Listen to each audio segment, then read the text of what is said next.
Senator Cruz. Thank you, Mr. Chairman. Ransomware attacks have become more and more common and more dangerous. In May of this year, hackers based in Russia shut down Colonial Pipeline, a pipeline that carries gasoline to the southeastern United States. And what did the Biden administration do? Next to nothing. The administration sat around as gas lines formed up and down the eastern seaboard. And the White House Deputy National Security Advisor tried to absolve the Biden administration, tried to absolve the president from any responsibility whatsoever, saying, quote, Colonial is a private company and will defer information regarding their decision on paying a ransom to them. Well, later, after Colonial paid a $4.4 million ransom, President Biden decided to reward Russia for allowing this hack. He green-lighted the Nord Stream 2 pipeline, a natural gas pipeline from Russia to Germany that will put billions of dollars in the pockets of Vladimir Putin. And then he sat down with Putin and told him that only certain parts of America's critical infrastructure should be off limits. He specified 16 parts that were off limits. Call me crazy, I think all of our critical infrastructure should be off limits to Russian hacking. And when the president enumerates 16 that matter, that is an invitation to hack every other part of our infrastructure. Mr. Downing, does paying ransom encourage more ransomware attacks? I think it's fair to say that when criminals profit, they draw more criminals into that space. And so the paying of ransoms is certainly one thing that fuels the increase of ransomware attacks that we've seen. And does telling Putin that only certain parts of our infrastructure are off limits, does that have the potential to encourage more attacks like the Colonial Pipeline attack? I would have to say that the president's communications with Putin are outside of my purview.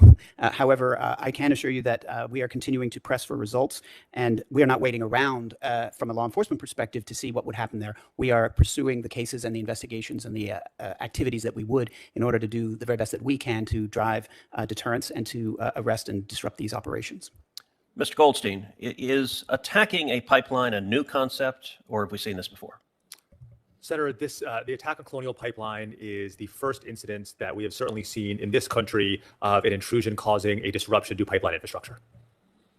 But your organization just recently issued a release stating that between 2011 and 2013, Chinese state-sponsored actors targeted 23 U.S. natural gas pipeline operators. Is that right? That's correct, sir. That refers to targeting rather than an intrusion resulting in an actual disruption. But the idea that malevolent actors would go after infrastructure like pipelines, that is a threat we've been aware of for some time. That's correct, Senator. China has repeatedly used ransomware and cyber attacks to harm America. Not only has it attacked pipelines in an effort to cause physical damage, but just this year, hackers affiliated with the Chinese government attacked tens of thousands of computers across tens of thousands of organizations, including a significant number of small businesses, towns, cities, and local governments. Once again, unfortunately, the Biden administration responded to extreme threats with extreme weakness. The Biden administration has not imposed any sanctions on China. Instead, the administration announced that it is dropping criminal cases against 5 Chinese scientists who, with the help of consular officials, hid their affiliations with China's military in order to infiltrate our nation. Mr. Downing, why is this administration refusing to prosecute Chinese scientists who lied about their ties to the Chinese military in order to come to this country and gain access to information? Senator, thank you for the question. I would have to say that from my position in the criminal division, I am not responsible for those decisions. However, it is something that I'd be happy to take back and get you an answer for. And let me ask anyone on the panel, do you have an answer as to why the administration has not sanctioned China for repeated cyber attacks over and over and over again against the United States? Well, I think that's a question that administration should answer, and showing weakness to China and weakness to Russia only invites more aggression and more cyber attacks attacking our nation. Thank you.